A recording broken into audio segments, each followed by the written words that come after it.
All right, so we figured we'd start this little segment, gear talk, tech talk, behind the scenes, whatever you want to call it. But, we're traveling all these different places. We're fishing on different skiffs, always a beaver tail, obviously, the finest of the finest. But we're fishing different skiffs, we're using different gear, and so we figured we'd kind of break down for you guys in each episode. Now we'll have a separate little segment kind of showing you what we used and why we used it. So first off, let's start with the skiff. This is obviously my Mosquito.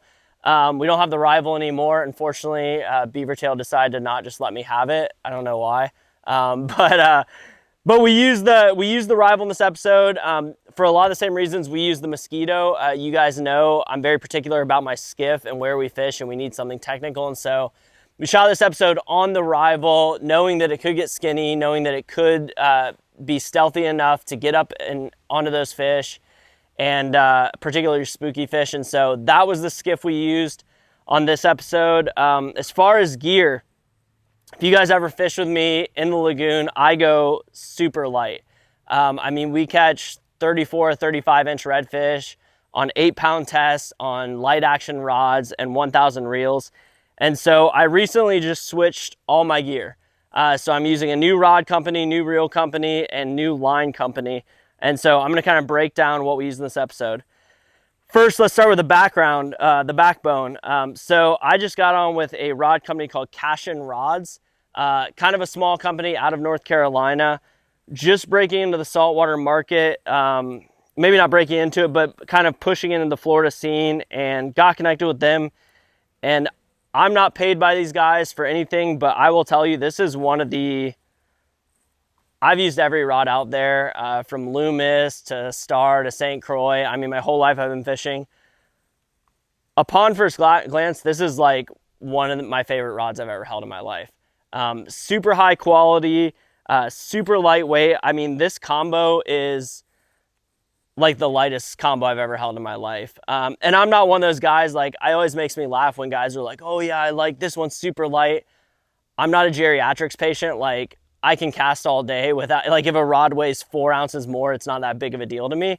But it is insane how light this combo is. And so for making these long casts with a light bait at a tailing redfish, pretty much always use their 7.6 medium light. This is their Icon inshore model. And so that's all I throw. I throw their Icon inshores from medium light all the way up to heavy. But this is my day in and day out redfish rod. This is what I'm throwing for tailing redfish in the lagoon. I got it paired up with a 1000 series Florida Fishing Products Osprey CE. So this is their smallest model. Again, I think in this episode, I got a 27 or 28 on this. But I've had clients that have caught 30 plus inch redfish on this exact combo. So super light, their smallest, lightest reel they make.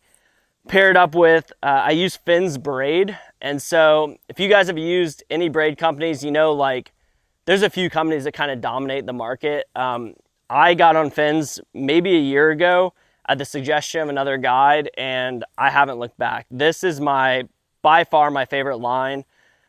This is the white line I'm throwing here is a 8-pound wind tamer.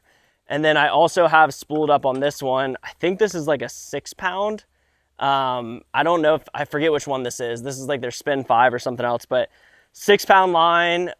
And we are catching absolute tanks of redfish on these light combos, and are able to cast a mile and get to the fish we need to without spooking them. So that's the rod and reel setup along with the line. This episode we threw 2 baits. And so one is our friend, you guys know him, you love him, Jacob Clarity Lures. This is his weird water colorway of his Ned shrimp. So it's a little 3.5 inch shrimp. I rigged this up with a belly weight hook with the chin lock, the little screw in piece. It's just a light aerodynamic bait that I can cast super far and drop on a redfish's head without really spooking them. I love the little tentacles. I kind of like the belly weight towards the nose. So it kind of sits in the water column like this and kind of wiggles. I think the first fish I hooked up on was on this. The only other thing we threw in this episode is a Z-Man trout trick. To be honest with you, I have no idea what this is supposed to mimic. It looks like a bass bait to me. It's just a stick bait. I rig it up with either their Texas eye or, again, a belly weight worm hook.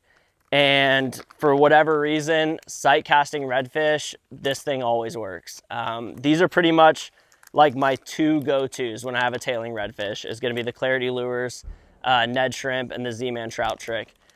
But yeah, that's it for the episode. You guys saw us catch the fish. This is how we did it. This is the gear we used, and we appreciate you guys tuning along.